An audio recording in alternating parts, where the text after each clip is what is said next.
Chers amis, la Fondation du Centre Maria-Chapdelaine tiendra, comme vous le savez, sa 23e édition, et ce, le 3 avril prochain. Donc, c'est au printemps, le soleil est là, le monde sont heureux, ils ont hâte de contribuer à cette belle œuvre. Depuis le début de son existence, notre fondation a financé au-delà de 9 millions de dollars en équipement pour les services de santé sur le grand territoire de la MRC Maria-Chapdelaine. Qu'est-ce qu'on fait? On fait une rencontre des différents chefs de département pour recueillir les besoins en équipement pour leur prochain radioton, qui est en 2025. J'étais en mesure de constater à quel point la contribution financière de notre milieu a fait toute une différence. Donc, à partir de 2003, ce sont des millions qui étaient requis pour les équipements.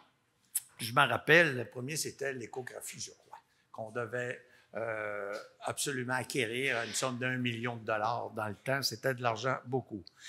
Cette année, les demandes pour le radioton qu'on a fixé comme prioritaire s'élèvent à 221 744.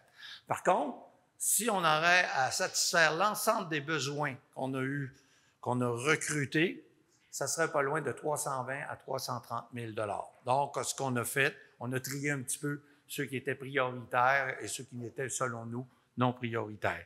Donc, dans ce 221 000-là qu'on a jugé prioritaire pour le radioton 2025, 32 000 seront financés par le loto-voyage. Et, si possible, on a des surplus accumulés. On va examiner, voir si les demandes additionnelles seront comblées lors des prochains séjours. Aujourd'hui, j'ai le plaisir de vous présenter cette dame qui a accepté, et je dis bien avec fierté, d'être notre présidente d'honneur pour le 23e radioton du Centre Maria-Chapdelaine. Ce qu'elle m'a dit quand on l'a demandé, elle dit « Moi?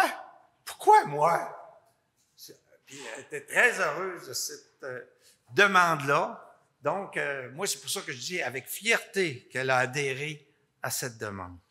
Cette personne, c'est Mme Manon Comtois, qui occupe présentement le poste de directrice générale et actionnaire avec son conjoint dans l'entreprise Usinage SPS Incorporée. Lorsqu'on m'a proposé la présidence d'honneur du Radioton, j'ai d'abord porté attention à la mission de la Fondation, promouvoir l'amélioration des soins, l'excellence de l'enseignement et l'avancement de la recherche en général. Par l'acquisition d'équipements spécialisés, la Fondation répond en tout point à sa mission, favorisant également l'attractivité et la rétention de personnel médical qualifié.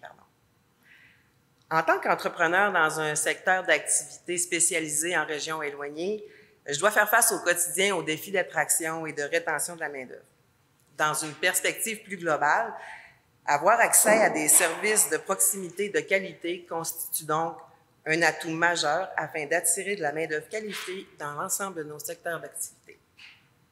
De manière plus personnelle, ayant vécu la maladie d'un proche récemment, je considère essentiel de se doter d'un milieu de vie où les gens ayant besoin de soins particuliers puissent y avoir accès près de chez eux et rapidement.